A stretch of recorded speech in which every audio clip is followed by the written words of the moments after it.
Vamos lá, então, para a leitura do texto. Versículo 11.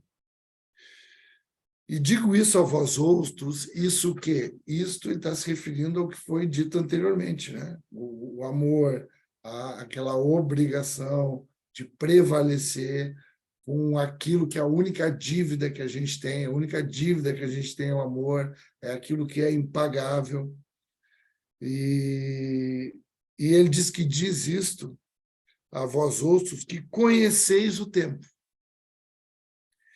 Já é hora de vos despertardes do sono, porque a nossa salvação está agora mais perto do que quando no princípio.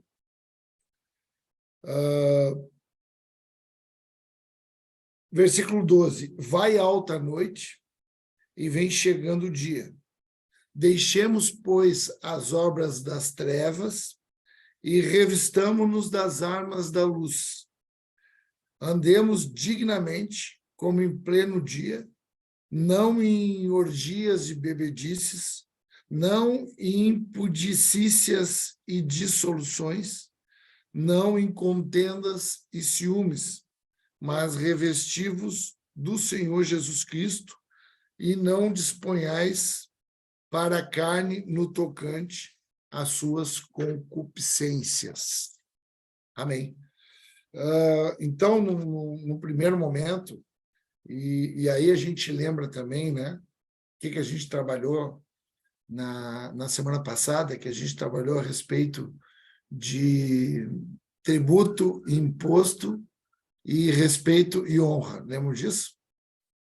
Então, a gente fez uma relação, né, do tributo e do imposto e o respeito e da honra. E agora ele migra para aqueles que conhecem o tempo. Então, o que a gente precisa saber aqui? A dificuldade dos judeus de reconhecerem Jesus como Messias era porque eles tinham uma visão, uma ideia que Jesus, no caso, não Jesus, mas que o Messias, né, o Cristo, ele viria como o Salvador, né, aquele que ia estabelecer a vitória, ia estabelecer a libertação de Israel, né? Ia trazer a plenitude dos tempos, né? Então ia submeter ali o Império Romano, ia submeter ali todas as forças, né, que se levantavam ali contra a verdade que vinha da parte de Deus, e que esse Messias reinaria aí para todo sempre no mundo. Então essa era a ideia deles. Então para eles foi muito difícil reconhecer que via ali um homem ali nascido em Belém, criado em Nazaré, na Galiléia, filho de um carpinteiro, e que esse seria o Messias. Porque o que eles não entenderam é que, na verdade, o que aconteceu foi um reino que se estabeleceu, só que de forma inaugural. Começou ali o reino de Deus. Então, por isso que Jesus dizia e já proclamava palavras que João Batista, que o antecedeu, falava que é chegado o reino de Deus. Então, ali era uma forma inaugural. Porque, na verdade, o reino de Deus se estabelecerá no tempo e do modo que os judeus esperam na segunda vinda. Então, essa segunda vinda, que aí sim, essa segunda vinda vai ser esse resplendor, vai ser essa vitória, e todas as nações mesmo subjugadas e submetidas, né, debaixo do poder do nosso Senhor Jesus como Cristo, como Messias. Agora, hoje, a gente vive como se fosse um hiato. Então, o tempo que a gente vive é dessa inauguração, da chegada do reino, e a espera desse retorno, onde vai se estabelecer a plenitude dos tempos. Então, hoje a gente vive o que os estudiosos falam de uma tensão teológica. Uma tensão teológica, que é esse tempo de chegou Jesus, houve a salvação, mas agora há que se ter um desenvolvimento para que haja a volta, a preparação para quando Jesus voltar a estabelecer a plenitude. E aí a igreja ela é usada também para essa proclamação. E aí o que os teólogos chamam, isso é muito importante vocês escreverem aí. Eles falam que essa tensão, né, de tempos, por isso que ele diz assim, vocês que conhecem os tempos. Quando ele fala dos tempos aqui, ele fala do Kairos, que é o que nós estudamos, né? Então, vocês conhecem as eras de Deus, aquilo que está nas mãos de Deus, vocês têm esse conhecimento, foi aberto o entendimento de vocês, vocês já têm esse conhecimento do que vai acontecer. Então, a partir disso, eles falam assim, que é o tempo do já e do ainda não. O que significa? O que eles explicam, né? O já e o ainda não? É que, apesar de, por exemplo, nós já estamos perdoados, nós já estamos salvos, ainda não somos perfeitos. Então, é o já e o ainda não. Então, há uma tensão aqui que não consegue explicar esse tempo que a gente está vivendo. Por exemplo, o diabo já foi vencido, o diabo já foi derrotado, a derrota dele já foi derrotada, mas ele ainda não terminou de atuar nesse mundo. Então, apesar dele já ter sido derrotado, ainda ele continua ao derredor, ele continua, esse mundo continua jaz no maligno, ele é o príncipe, né, desse ambiente. Assim, Cristo, por exemplo, já venceu a morte, ele já nos deu a vida eterna, é o já, só que nós ainda não temos a plenitude porque nós vamos experimentar a morte. Então, a gente está no meio desse já e ainda não. É o que já aconteceu, mas que ainda não se concretizou de forma plena, porque isso vai acontecer na segunda vinda. Amém? Está claro até aqui? Alguma dúvida? A gente precisa entender isso para a gente seguir em frente. Então, o reino ele foi de forma inaugural. E agora ele tem um processo de completude até a segunda vinda, que é onde tudo vai se estabelecer em plenitude. Então, nós estamos esperando Jesus voltar. Amém, irmãos? Isso aí é os que conhecem os tempos, sabem disso. Então, sabe que Jesus já veio, inaugurou o reino e ele vai voltar para completar isso. Então, ele está dizendo isso, está falando isso do amor, está falando isso dessa dívida com esses que conhecem o tempo, que eles sabem disso que está acontecendo. Mas ele diz assim, que precisa haver um despertamento do sono. Então, aqui, quando ele fala do despertamento, ele está falando que existe aí alguma distração ainda nesse tempo. Então, quando ele fala dessa dormência, dessa letargia, ele está falando para ter cuidado, porque como a gente está vivendo essa tensão, a gente ainda está envolvido com a nossa carnalidade, com o nosso pecado, no meio desse ambiente que pode nos distrair e nós não perceber essa chegada, não perceber essa vinda, não viver de modo digno como quem está esperando. Então, ele está dizendo, esses que já conhecem o tempo, esses precisam despertar. Esses precisam ficar acordados. E aí, quando ele fala isso, né, ele vem trazendo algumas metáforas ali em relação a esse tempo que nós estamos vivendo, porque são tempos de trevas, né? Mas ele fala, e aqui eu quero que a gente anote, um processo, porque ele fala que já está a salvação mais próxima do que era antes quando nós cremos. Amém? Passa os olhos aí por esse texto aí para tu ver.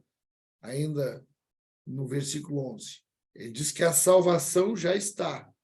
Então, ele diz, desperta do sono, porque a nossa salvação ela já está mais próxima. Então, ele fala de um processo, de um desenvolvimento. Então, o que é esse processo de desenvolvimento? Ele tem, na base, 3 fases, que nós já estudamos algumas, mas é importante tu escrever aí. É o que é o processo da salvação. Então, o primeiro processo da salvação é que nós somos salvos da culpa do pecado.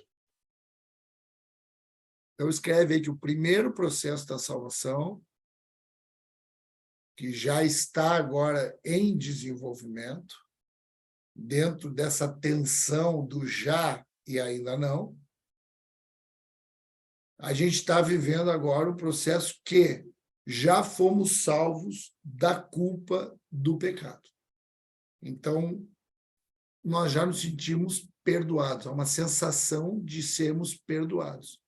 Por isso que nós podemos andar em arrependimento. Pastor, Oi. pode repetir de novo, por favor, ali do já e ainda não, que depois ali eu não consegui pegar. Aqui no desenvolvimento, né? Que a gente já está na salvação, que está em desenvolvimento do já e ainda não.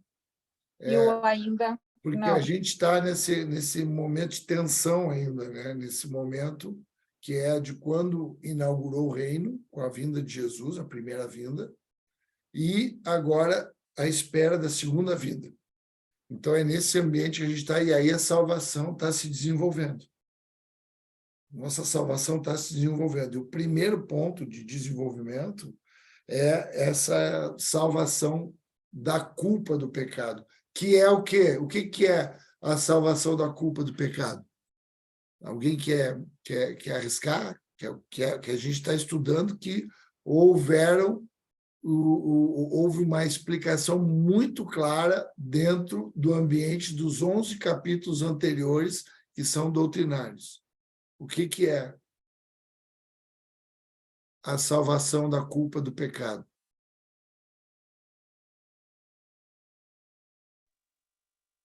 Justificação? Justificação, Eduardo Castilhos, professor. Muito bom. É a justificação. É isso que, essa justificação, que ela é pela fé e não por obras, lembra disso? Pela fé de Abraão, que ele creu contra a esperança e foi imputado por justiça. Então, pela fé, então fomos justificados pela fé. Por isso que nós vencemos agora a culpa, somos salvos da culpa. Esse é o primeiro estágio.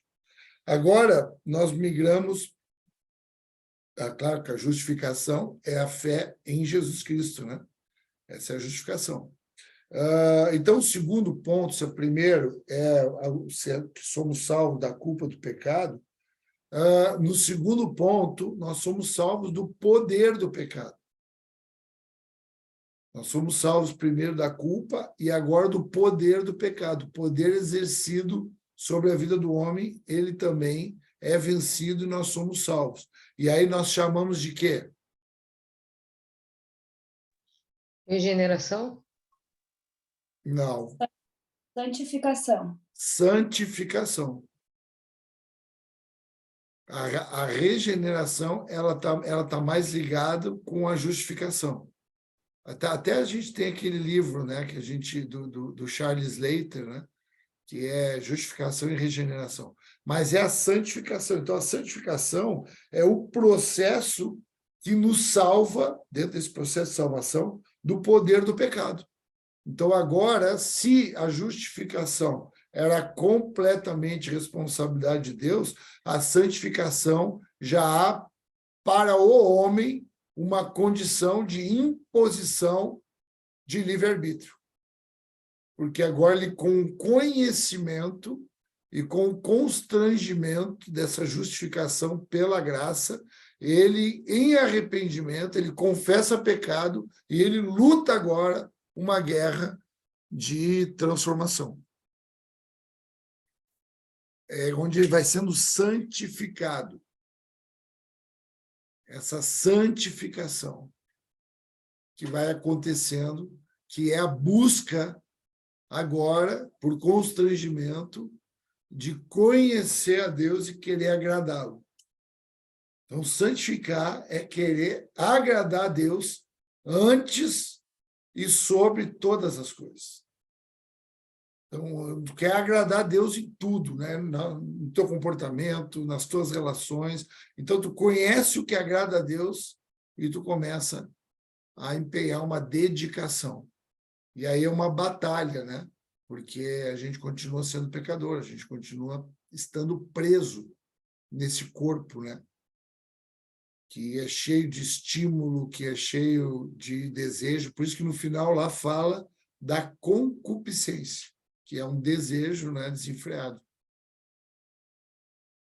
Só que agora, como nós temos o nosso Deus, que nós cremos, ele nos justificou, o nosso Deus não é mais o nosso ventre, que é esse desejo desenfreado, essa busca, né, pelo prazer, né, próprio. E o terceiro ponto, a terceira salvação, é uma salvação já falada, né, posteriormente, que é a salvação da presença do pecado. Então, primeiro, nós somos salvos da culpa do pecado, que é a justificação. Depois, nós somos salvos do poder do pecado, que é a santificação. E depois, nós somos salvos da presença do pecado, que daí isso está relacionado com a volta de Jesus, que é a glorificação. Então, nós somos justificados, nós somos santificados, somos glorificados. A glorificação, nesse caso, falando de processo de salvação, é o que a Bíblia fala de a volta de Jesus, vamos ter um corpo glorificado, que é um corpo agora que não vai estar mais preso aos nossos desejos, às nossas cobiças, às concupiscências. Isso a gente não sabe nem como é que vai ser isso. A gente não tem ideia. Pela fé, a gente tem uma noção, mas a gente não tem ideia do que seja isso. Só pela fé mesmo, que é um momento final. Claro, por isso que quando chega no final, que cumpre o processo, Jesus diz, glorifica o teu nome. Então, é esse estágio já final e esse retorno que vão ressuscitar primeiro aqueles que dormem, eles ressuscitam, e aí nós somos aí levados a esse estado agora de plenitude, que é isso que o judeu esperava já acontecer na primeira chegada, que era o Shalom de Deus, que era o tempo de paz, né, absoluta, né, vitória absoluta. Só que esse tempo de tensão é o tempo de guerra, porque nós estamos trabalhando justificação, santificação e glorificação. E isso vai até o final da nossa jornada, vai até o final dos nossos dias. A gente tem essa batalha dentro de um propósito, dentro de uma identidade e caminhando em comunhão. Então, são esses 3 pontos que são importantes a gente ter eles bem claros, né?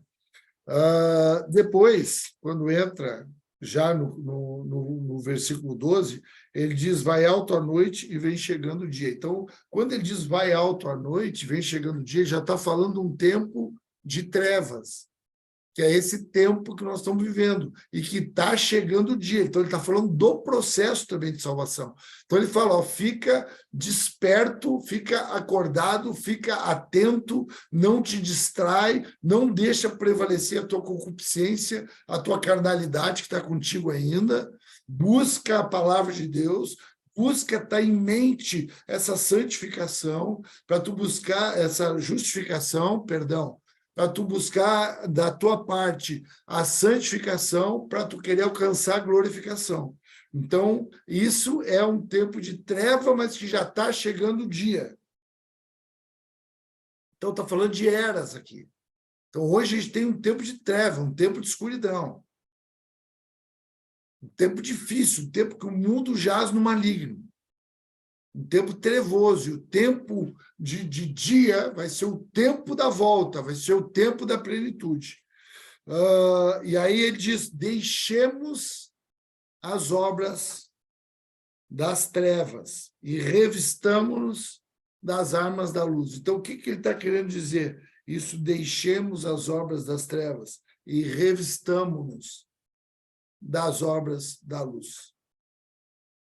Ele está falando de um sentido de se vestir de novo, né?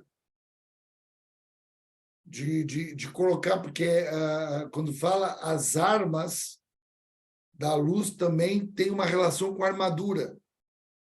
Então, tem uma relação com Efésios 6, da armadura espiritual, das virtudes de Deus, se revistam da luz. Deixem as obras das trevas. As trevas têm obras, as obras noturnas, as obras ocultas, as imundícias do escuro, que se faz no escuro. As coisas escondidas.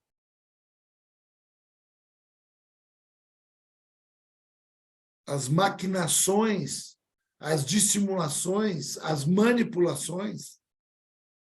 Deixem, reconheçam e deixem isso agora, nesse período da santificação,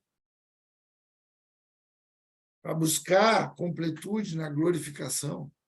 Então, deixem e se revistam. Então, tem 2 pontos. É o ponto do revestimento da armadura espiritual de Deus, e também tem as armas que Paulo fala para os coríntios, que não são carnais, mas que são poderosas em Deus.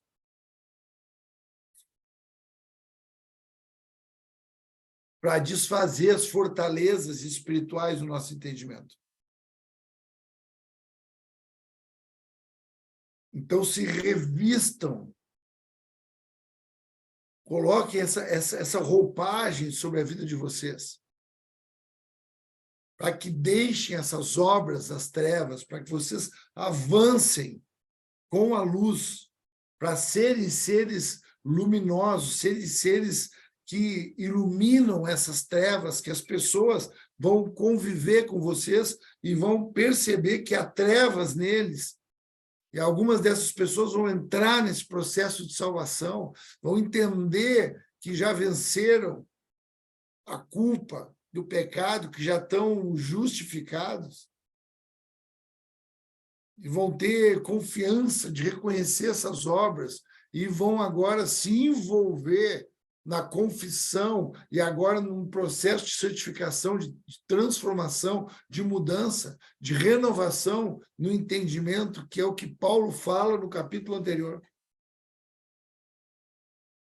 Não se conformem com esse mundo, fala das obras das trevas, esse mundo é trevoso, não se conforme, não andem conforme esse mundo, mas transformai-vos pela renovação do vosso entendimento para experimentar a vontade de Deus, a luz, o dia, que é boa, perfeita e agradável.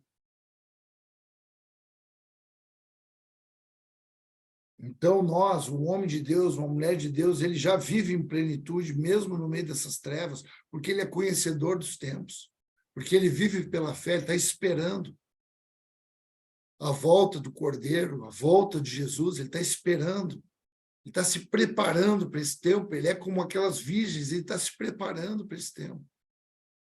Por isso que a gente vai deixando essas obras das trevas, a gente não vai sendo pessoas conformadas com as nossas dificuldades,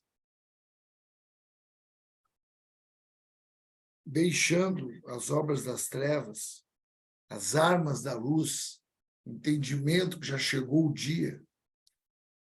E aí entra no versículo 13 e 14, que são os versículos que foram usados para o Agostinho se converter. É importante a gente saber a vida desse homem, porque esse homem é um dos homens mais importantes da época patrística, que é o início do cristianismo, início da igreja, século IV. Ele nasce no século IV, morre no quinto século, com 75 anos. É um homem que ele era... É importante tu falar um pouquinho, tu escrever um pouquinho da biografia dele, porque é um homem que era um filho, ele era filho de um pai pagão e de uma mãe crente, de uma mãe que orava por ele, uma mãe judia, que orava pela vida dele. E ele se desvia muito novo. E é um homem intelectualmente privilegiado. E ele começa, e aí ele se envolve com uma mulher, por volta de 17, 19 anos. Essa mulher engravida, ele tem uma relação com ela, imagina, no final do quarto século. Uma relação ali de fornicação, uma relação que tinha desaprovação total de Deus. E ele se envolve, tem um filho com essa mulher. Depois se separa dessa mulher, começa a andar no meio de orgias, de bebedeiras. Ele começa a desenvolver o hedonismo. Ele desenvolve uma capacidade filosófica. Começa a buscar várias filosofias, várias religiões. Caminha no ambiente de sincretismo, que são várias vertentes filosóficas. Se torna um professor. Ele é um homem que nasce onde hoje é a Argélia, na África. E aí ele desenvolve a vida dele em Cartago, depois ele tem um tempo em Milão, quando ele já tem por volta de 35, 40 anos. A história dele diz que ele já é um filósofo já muito reconhecido, só que um filósofo mundano, né, com uma teoria mundana na mente dele, e a mãe dele continua orando pela vida dele, e diz que ele está em Milão, porque ele era um professor lá muito conhecido, ele está na casa de um amigo, diz que ele está caminhando nos jardins daquela casa, e diz que ele senta perto de um ambiente ali que tem ali, que é um ambiente mais fechado, e diz que ele revela que ele ouve uma voz de criança que fala para ele em latim, doli legi, que quer dizer pega e lê. Ele ouve aquilo ali, é claro para ele, aí ele olha para o lado, tem a escritura. Aí ele pega a escritura, aonde que ele abre a escritura? No escrito de Paulo aos Romanos, no versículo 13 e 14.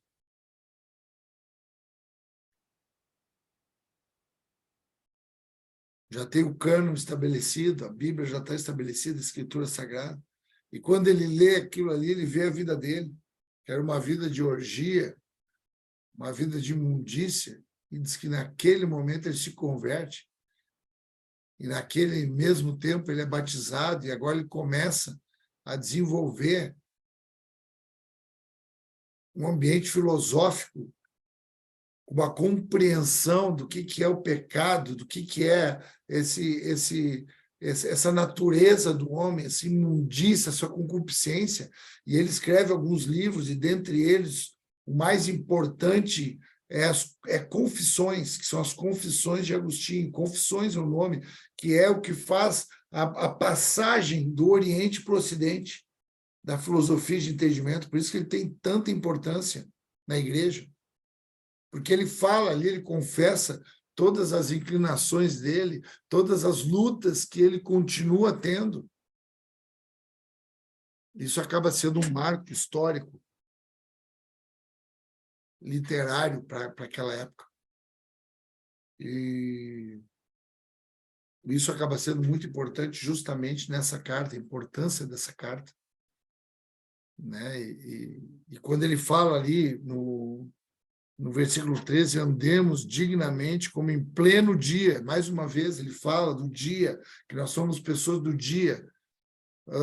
Não em orgias e bebedice, nem em impudicícias e dissoluções, não em contendas e em ciúmes, Então, ele fala aqui de uma realidade do Império Romano, uma realidade da imoralidade daquele lugar. Então, ele diz, não se envolve nessas coisas, não se envolve com isso.